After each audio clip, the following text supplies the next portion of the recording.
The inventory tag was wrong. That was the first thing Consul Examiner Veth noticed when she stepped into the decommissioning bay on Sector Station Arvith. Not the smell of human machinery, which she had been warned about, not the unusual temperature they kept their habitats, not even the way the two human handlers stood too still, like animals choosing not to be seen. It was the inventory tag on the sealed container they had delivered.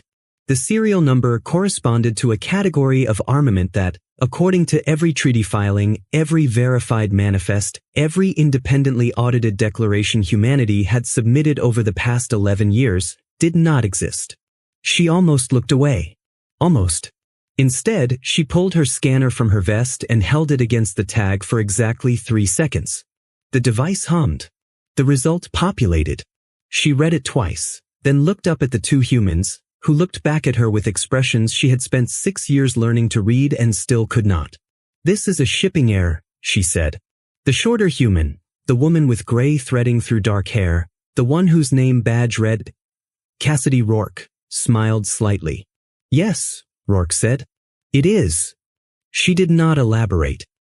The Sovereignty Compact's Disarmament Resolution 7 had passed with 93 member species in favor, 2 abstaining, and 1, humanity's representative, a tired-looking man named Delegate Osei, voting against. He had not argued passionately. He had not made speeches about sovereignty or survival or the long legacy of violence that preceded the Compact's founding. He had simply read a single prepared statement into the record, requested that it be archived in full, and then sat down. The statement said, in its entirety, *, we will comply. We want it noted that we are complying, *. The chamber had found that slightly odd. Several species had found it more than slightly odd. But compliance was compliance, and the treaty verification teams were dispatched to Earth and its installations within the standard window. Veth had been among the first wave. She had expected resistance. Every xenopolitical briefing she had read predicted resistance. Humanity had a documented history of institutional defiance, of finding procedural loopholes, of treating the spirit of an agreement as optional once the letter was satisfied. She had been prepared for lawyers, for staged protests, for carefully performed outrage designed to generate sympathy across the galactic news networks. What she had not been prepared for was how cooperative they were. Every installation opened without delay. Every manifest was produced in full. The weapons systems humanity surrendered were catalogued, cross-referenced against treaty requirements, and in every measurable case, found to be accurate. Fleet assets were decommissioned publicly, with news feeds carrying the footage across 60 star systems. The humans had even organized what they called a ceremony for the decommissioning of their final naval vessels, a strange ritual involving music, formal dress, and the pouring of a dark liquid over the hull of the ship before it was taken apart. One of Veth's junior analysts had filed a note asking whether the liquid was a biological marker, a territorial signal, or a solvent. Veth had quietly deleted the note and filed it under cultural observance. But now she was standing in a decommissioning bay holding a scanner that was telling her something that should not be possible, and Sergeant Cassidy Rourke was watching her with an expression that was technically a smile and practically nothing at all. "I need to verify the contents," Veth said. "I know," Rourke said. "That was not a request." "I know that too." Rourke stepped aside from the container. The contents were not weapons. They were components. 17 distinct components, each individually inert, each individually cataloged under separate treaty categories, power cells registered as industrial, targeting arrays listed as commercial navigation equipment, a containment housing filed under environmental management systems. Taken separately, they were exactly what the manifests claimed they were. Veth stood in the bay for a long time, her scanner running the same cross-reference she had already run 4 times, while Rourke and the other handler, a young man whose badge read Tech, Darnell, waited without fidgeting, without checking the time, without doing any of the small things that Veth's training said indicated concealed anxiety. They waited the way things waited when they had already accepted the outcome and were simply watching to see which version of it arrived.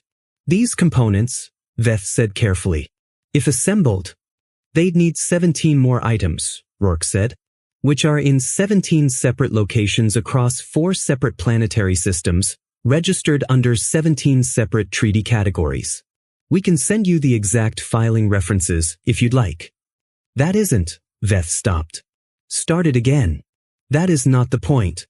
No, Rourke agreed. It's not. She tilted her head slightly.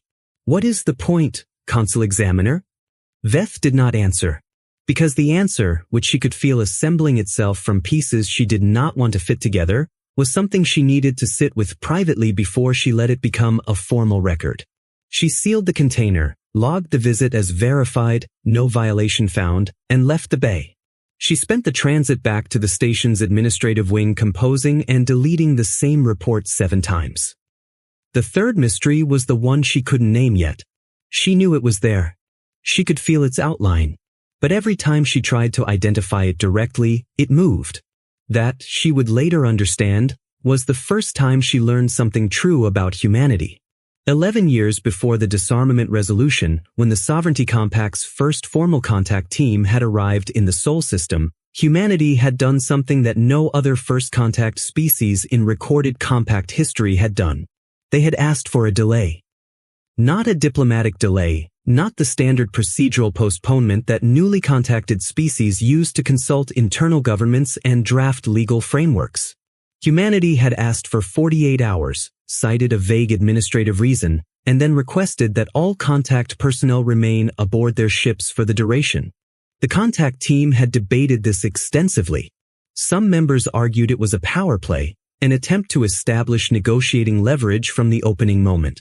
Others believed it was evidence of internal political conflict, factions within Earth's government struggling for position ahead of a historic announcement. The team's commander, Arch-Liaison Dorvan, had authorized the delay because the alternative was to begin the most consequential diplomatic encounter in a generation with a confrontation. 48 hours later, the humans emerged from their administrative silence and proceeded normally. The contact process advanced without incident.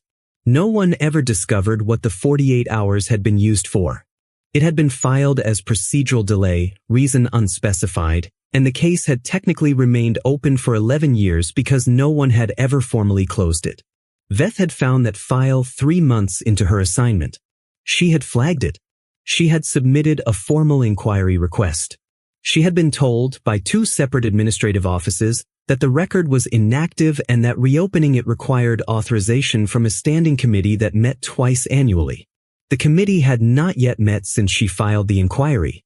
She thought about that delay now. The original 48 hours, the humans who had asked for it with that particular polite firmness that she was beginning to recognize as a distinct human mode of communication, the one that occurred when they had already decided something and were simply extending courtesy by announcing it.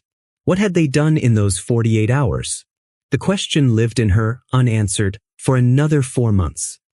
"You've filed 11 cross-reference flags in 90 days, said Oversight Director Meave, who managed Veth's unit and who had the particular quality of stillness that came from spending too many years in administrative power, the stillness of someone who had learned that visible reactions cost more than they earned. 12, Veth said. I submitted one this morning. 12. Meave set down her tablet. Every flag references the same installation network. Every flag is individually cleared. You understand that? I understand that each component is individually within compliance. Then what are you flagging? Veth thought about how to say it. The relationship between them. Meave was quiet for a moment. Consul Examiner. The resolution passed with 93 votes.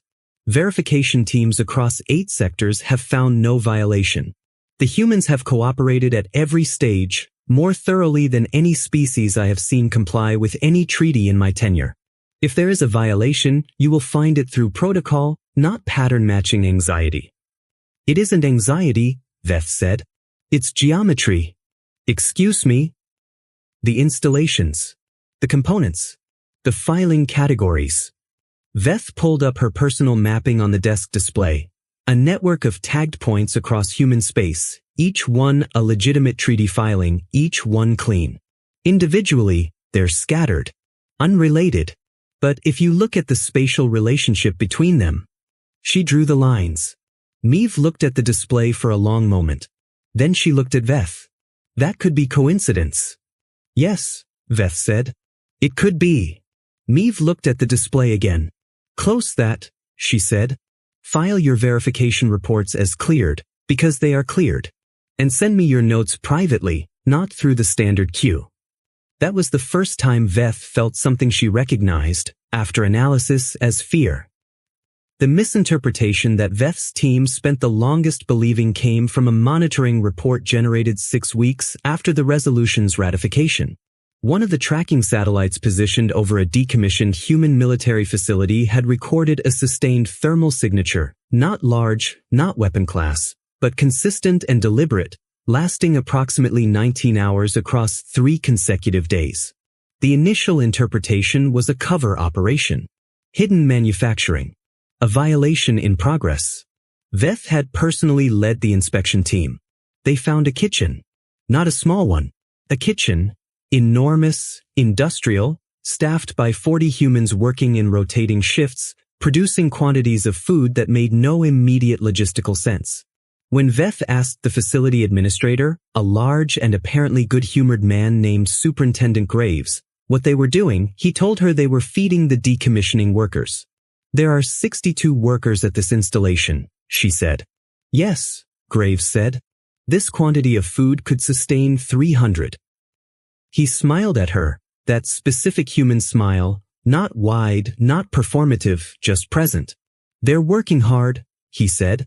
People work harder when they know there's something worth coming back to.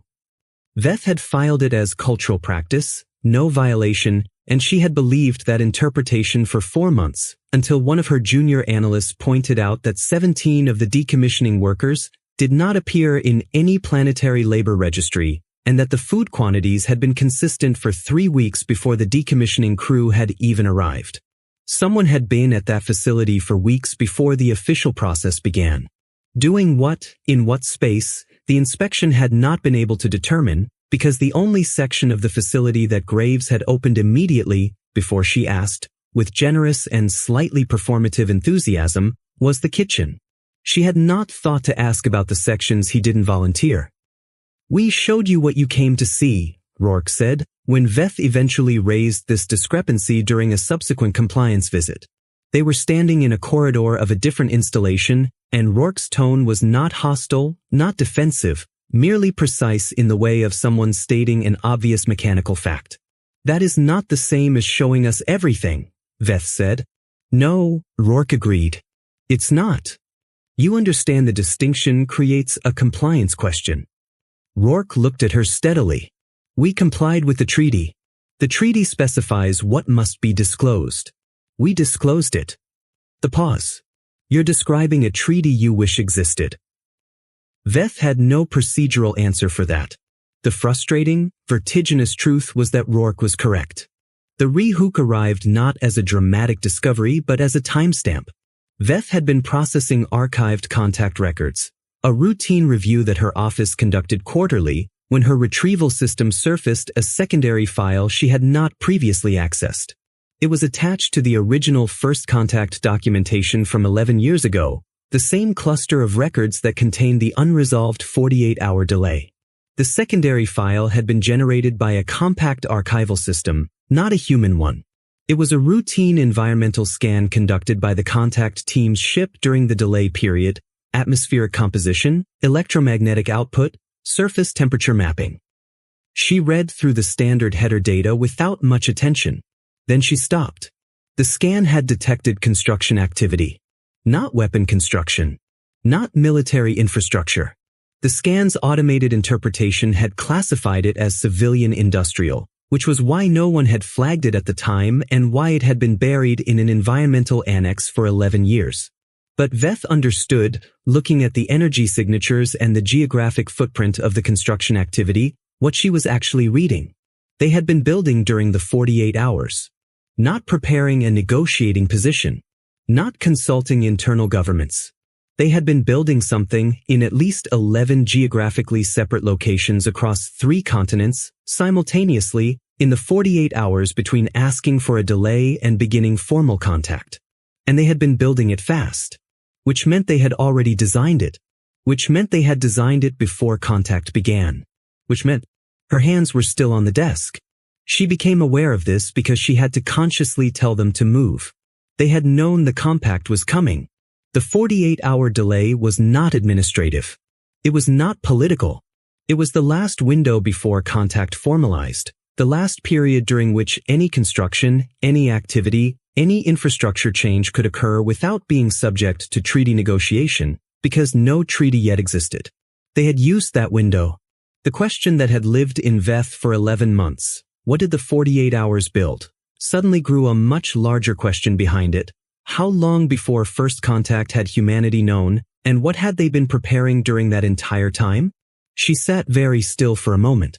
Then she thought about the components, the spatial geometry of the installations, the 17 separate treaty categories, the components that were each individually inert, individually compliant, individually meaningless. She picked up her communicator and requested an immediate meeting with Director Meave. "It isn't a weapons network," she said, when Meave arrived. "It's the opposite." Meave looked at her. "Explain that." "Every component they've registered, every installation, every filing, they're not hiding weapons in plain sight. They're distributing manufacturing capability, not weapons. The ability to build weapons. Scattered across compliant categories, in compliant locations, in compliant quantities, all individually legal, all individually meaningless." She spread her hands over the display. "Until they're not." Meave was very still. "If that interpretation is correct." "The disarmament resolution didn't disarm them," Veth said. "It documented where they put the pieces." The Human Representative's Office, when Veth contacted it to request a formal clarification meeting, responded within 4 hours, faster than any diplomatic office she had ever dealt with. The meeting was scheduled for the following morning at the human delegation's preferred location, which turned out to be a small, utilitarian conference room that smelled inexplicably of coffee and something she couldn't identify, something that the environmental analysis later classified as pine resin.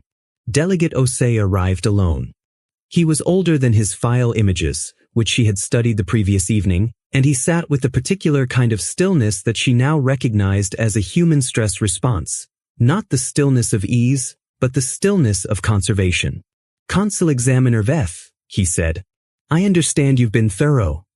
"I have questions," she said. "I know." He didn't arrange papers, didn't check a device, didn't do any of the preparatory gestures she had come to associate with diplomatic positioning. He simply waited. "Ask them." She asked the most direct one first. "What did you build in the 48 hours before formal contact?" He looked at her for a long moment. "Storage." "Storage," she repeated. "Distributed storage facilities. Across multiple continents. Environmentally hardened. Self-contained power systems." He paused.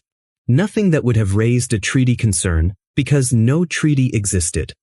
Storage for what? And there it was. The first time she saw something move across a human diplomat's face that was not controlled, not curated, not the careful emotional product of professional training. It was brief, and it might have been pride, or grief, or something she didn't have a category for. "For everything," he said.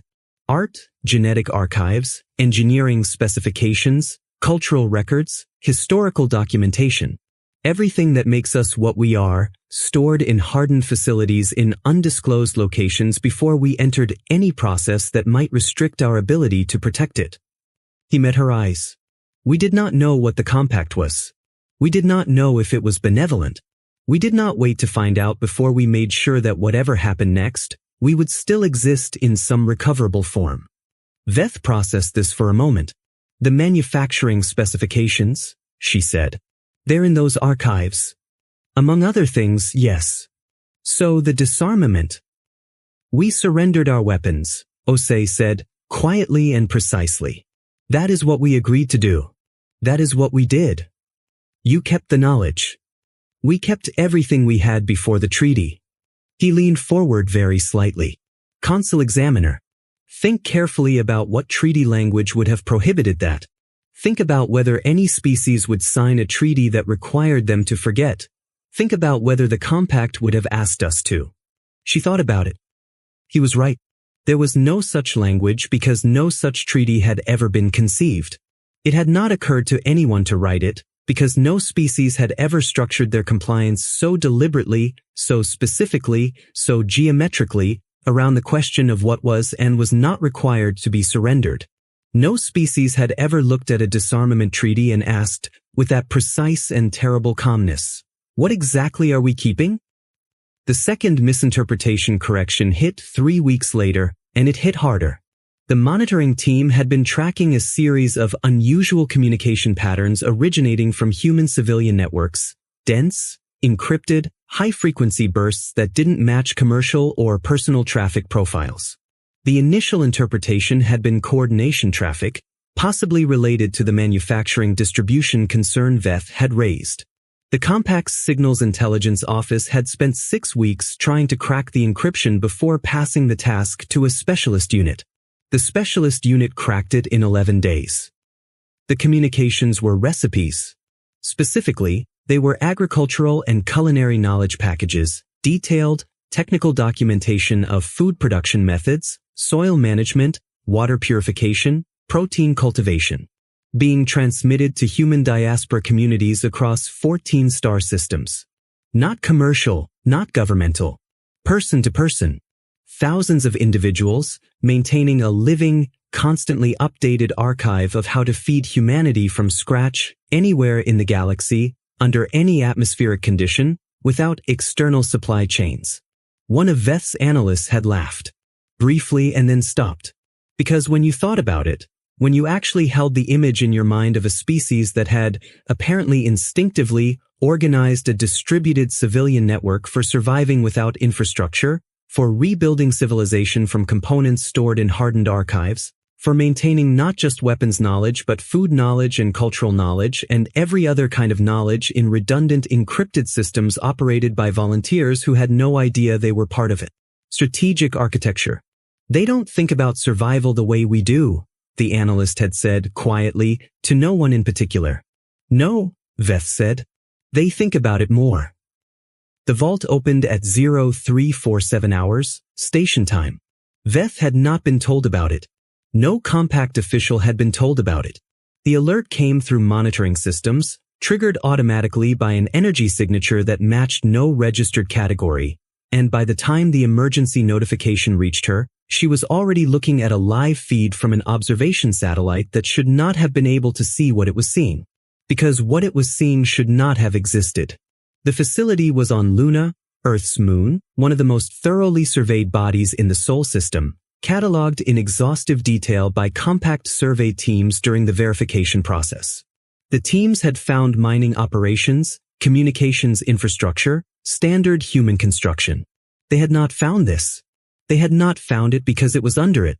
Not deep, only 12 meters below the regolith surface, but constructed to be invisible to the specific scan frequencies the verification teams used, a detail that required knowing in advance what scan frequencies the verification teams would use, which required access to compact technical specifications that humanity should not have possessed. The vault, Veth found she was already calling it that in her own mind, was large. The energy signature suggested the interior volume of a small city block. And it was open, which meant it had been closed before, which meant someone had opened it deliberately, which meant someone had decided that now was the time. Her communicator activated. It was Rourke, Consul Examiner. Sergeant. Veth's voice was steadier than she expected. I am looking at a live satellite feed. I know, Rourke said. We wanted you to see it. Something about that sentence stopped Veth's processing for a full 2 seconds. You wanted. We're inviting a formal inspection team. Full access. Tomorrow morning, 0800, surface time. A brief pause. We thought you should know tonight, though, so you have time to think about what you're going to ask. Why now? Veth said. Why open it now? She could hear Rourke breathing. She had learned, over the past months, that when humans paused before answering, they were not searching for a lie. They were searching for a truth that was sufficiently translatable. Because you found everything else, Rourke said. You were good enough to find the geometry. You were going to find this eventually, and we'd rather you find it with us standing next to it than standing over it without us. That is not a complete answer. No, Rourke said. It's not. Bring your full team tomorrow and I'll give you the rest.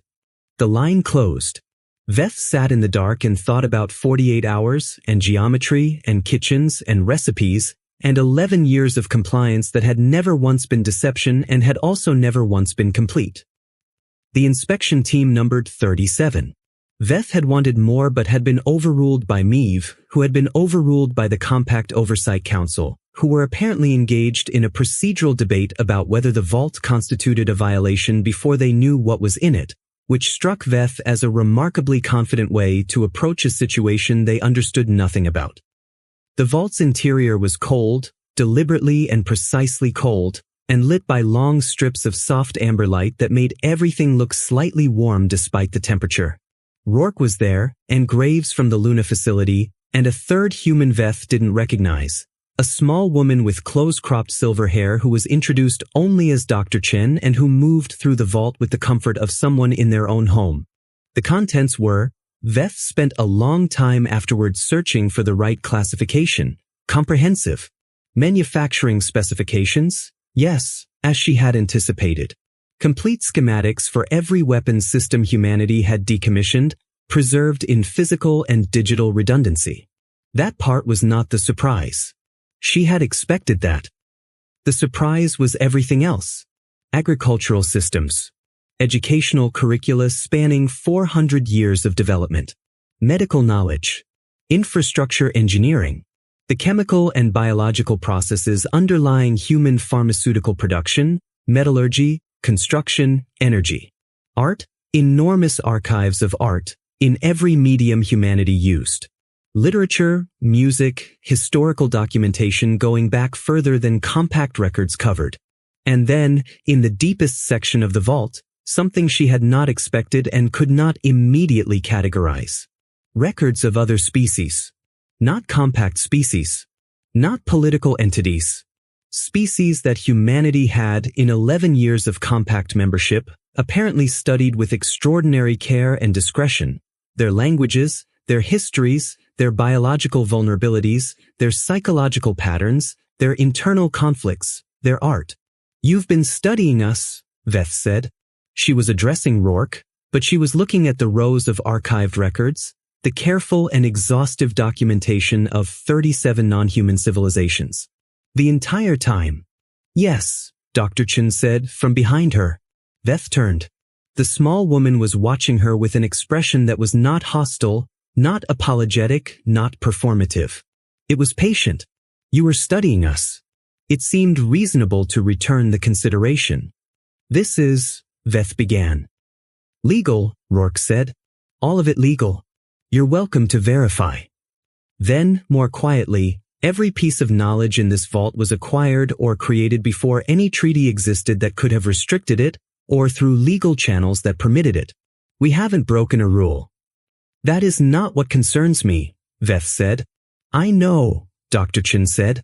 Sit down, Consul Examiner. There's something you should hear, and I'd rather you be seated when I tell you. What Dr. Chen told her took 2 hours. The full shape of it, Veth would spend the next several months still assembling. But the core was this. Humanity had not been surprised by first contact. They had been detecting compact navigational signals for 6 years before the formal approach, had identified the likely contact window with a margin of error of approximately 14 months, and had used those 6 years to do what the 48-hour window and the 11 years of membership had continued, to prepare, at every level, for every conceivable outcome, including outcomes that the compact had never considered inflicting. Not because humanity expected the worst, but because humanity, Dr. Chen explained with the same tone she might use to explain weather patterns, did not make decisions about what to prepare for based on what they expected. They made decisions based on what was possible. The probability was very low, she said, that the compact would be hostile, that membership would become genuinely dangerous, that the disarmament would be the prelude to something worse. She paused. But it was not zero. And so we prepared. She folded her hands. We always prepare for the non-zero possibility. It is how we are built. We don't know how to stop doing it. Veth thought of the food, the recipes, the cultural archives. The distributed encryption networks operated by volunteers who thought they were preserving culinary knowledge. She thought about what it meant to be a species that, upon encountering something new and unknown and theoretically benevolent, spent 6 years quietly preparing to survive its hypothetical malevolence while simultaneously cooperating with it. She thought about the treaty, the compliance, the extraordinary, documented, extensively verified cooperation that had accompanied 11 years of membership. All of it genuine, all of it real. And underneath it, this, not a contradiction, but a parallel, a second process running alongside the first, just in case the first wasn't enough. You never stopped trusting us, Veth said slowly, and you never fully trusted us. At the same time, Dr. Chen considered this. That's an accurate description of how we treat most things we love, she said. Our own governments, our own institutions, our own families. A small pause. Trust and preparation aren't opposites for us. We trust people and still lock our doors. It doesn't mean we expect the lock to matter. It means the cost of placing it was low and the cost of needing it and not having it was, she searched briefly, not acceptable. The Compact Oversight Council's emergency session lasted 9 days. Veth submitted her full report, including every flagged file, every corrected misinterpretation, every component of the geometric network, and the complete findings from the vault inspection. She sat through 3 days of formal testimony and spent the remainder of the session being asked variations of the same question by representatives of 20 different species, all of whom wanted to understand the same thing and none of whom were asking it correctly. Arch-Counselor Veth, the session's presiding official, an ancient and careful member of a species that had been Compact founding members for longer than humanity had possessed spaceflight, asked her the closest version of the right question on the final day. In your assessment, Consul Examiner, is humanity a threat to the Compact? Veth had thought about how to answer this for most of the 9 days. No, she said. Humanity is not a threat to the Compact. A pause of visible relief around the chamber. Humanity is something that the Compact has never formally encountered, she continued, and that our threat assessment frameworks are not designed to evaluate. They have complied with every treaty they have signed. They will continue to comply. They are genuinely invested in the Compact's success. I believe that without reservation. She paused. They are also a species that has, simultaneously, ensured that if the Compact ever became something it currently isn't, they would survive it, and rebuild, and continue. The chamber was very quiet. They are not preparing to harm us, she said. They are prepared to survive us. Those are different things. And I do not know whether any framework we have gives us a language for a member species that cooperates fully and prepares completely, not because it distrusts us, but because it has learned, from its own history, from things that happened before we knew they existed, that trust without preparation is a form of surrender. She folded her hands on the table. They are not the most powerful species in this chamber. They are not the oldest. They do not have the largest fleet or the most advanced technology or the longest diplomatic tradition. She paused. But they are the only species here that has ever looked at a disarmament treaty and thought carefully about what they were keeping before they decided what they were giving. The Arch-Counselor looked at her for a long moment. And the vault is, under treaty, entirely within their rights, Veth said. We cannot ask them to seal it. We cannot ask them to destroy it. We can only, she stopped. Try it again. We can only understand what it means. And what does it mean? Veth thought about Rourke's face in the decommissioning bay, the slight smile and the patient waiting and the precise, unhostile sentence. We showed you what you came to see. She thought about Delegate Osei and the 48 hours and the distributed recipes and the kitchen that fed people before they arrived. She thought about 6 years of listening to compact navigational signals and 14 months of margin of error and the quiet, extraordinary, ordinary industry of a species that responded to the unknown by immediately asking, "What do we need to still be here when this is over?" It means, she said, that when humanity joined this compact, they brought everything they were. Their cooperation, their history, their knowledge, their art. She paused. And underneath all of it, deeper than the weapons, deeper than the manufacturing specifications, deeper than the strategic archives.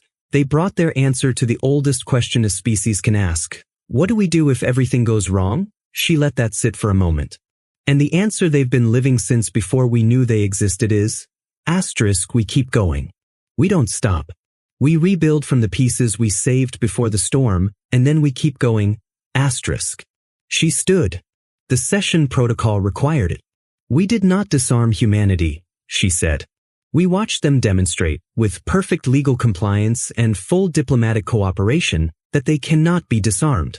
Not because their weapons survive. Some do, in forms the treaty cannot touch, but because the will to rebuild them, and the knowledge to rebuild them, and the certainty that they will survive long enough to use that knowledge, lives in a vault under a moon, and in encrypted recipes passed between neighbors, and in 48 hours of construction before the rules existed, and in a soldier's slight smile in a decommissioning bay, and in 11 years of complete cooperation that never, for a single moment, stopped being also something else. She gathered her notes. They are not dangerous because of what they kept, she said quietly. They are dangerous because of why. Because they kept it not out of aggression, not out of distrust, not out of defiance. They kept it because they cannot imagine a version of themselves that has stopped preparing to survive. It is not strategy for them. She picked up her case. It is personality. The vault remained open by mutual agreement. Not a treaty provision. There was no treaty language that addressed it, which Veth suspected was precisely the point. The Compact's legal team spent 4 months attempting to draft language for a new protocol and eventually filed the project as ongoing. Rourke was reassigned to a different installation. They did not speak again for a long time. Osei retired from his delegate position and was replaced by a younger woman who, Veth noted, had the same quality of careful stillness that she now recognized across most of the senior humans she encountered, the stillness not of ease but of conservation, of someone running a continuous calculation that would not be finished for a very long time. Veth herself was promoted. The promotion was framed as recognition of exceptional analytical work. She understood it was also an attempt to institutionalize whatever had allowed her to see what she had seen, to replicate it, to create more people who could read the geometry. She doubted it would work. What she had done was not method. It was recognition of a pattern that required first learning to stop expecting humans to behave the way every other species did. On her last day before promotion, she returned alone to the decommissioning bay on Sector Station Arvith and stood in the space where the container had been. The inventory tag had been wrong. She had almost looked away. She thought about what the galaxy would have missed if she had. Then she thought about humanity, about the certainty that had been running beneath their compliance from the beginning, the deep and ancient and utterly unshakable certainty that whatever came next, they would outlast it. That they had already prepared. That the vault was already full. That somewhere in the architecture of their cooperation, their reciprocal trust, their genuine investment in the compact they had voluntarily joined, ran a quiet current that no treaty could touch and no disarmament could drain, the simple, terrible, magnificent human refusal to be the last of themselves. She stood in the empty bay for a while. Every other species, when faced with an overwhelming power, made a calculation about whether resistance was possible and acted accordingly. Humans made a different calculation. They asked, after the worst possible outcome, what needs to still exist? And then they quietly, legally, completely cooperated with whatever came, while making sure the answer to that question was somewhere safe, hardened, distributed, encrypted, alive. The compact was not the worst possible outcome. She believed it. She believed humanity believed it. But they had prepared for it anyway. The lights in the bay were amber-colored, the same shade she remembered from the vault, and standing in them Veth finally understood the thing that had moved every time she tried to see it directly. Humanity was not the species most willing to fight for survival. They were the species that had decided at some point so deep in their history it was practically geological that survival itself was non-negotiable, and had then spent every year since building the architecture of that decision into everything they touched, every treaty they signed, every kitchen they overstocked, every recipe they encrypted, every vault they sealed under a moon, not as acts of defiance, but as acts of faith. Faith that they would still be here. Faith that the vault would one day be unnecessary. Faith that the galaxy would, in the end, prove worthy of the preparation they had made for its worst version. And underneath that faith, so quiet it was barely a thought at all, the absolute, unblinking certainty that if it didn't, they would rebuild it anyway, from the pieces they saved before the storm, and they would keep going. They had always been keeping going. The stars outside the bay's single viewport were cold and very old, and they did not know what watched them from underneath a moon on a small world at the edge of a minor arm of an ordinary galaxy. A species that had looked at the infinite dark and decided, not with arrogance but with something quieter and more permanent than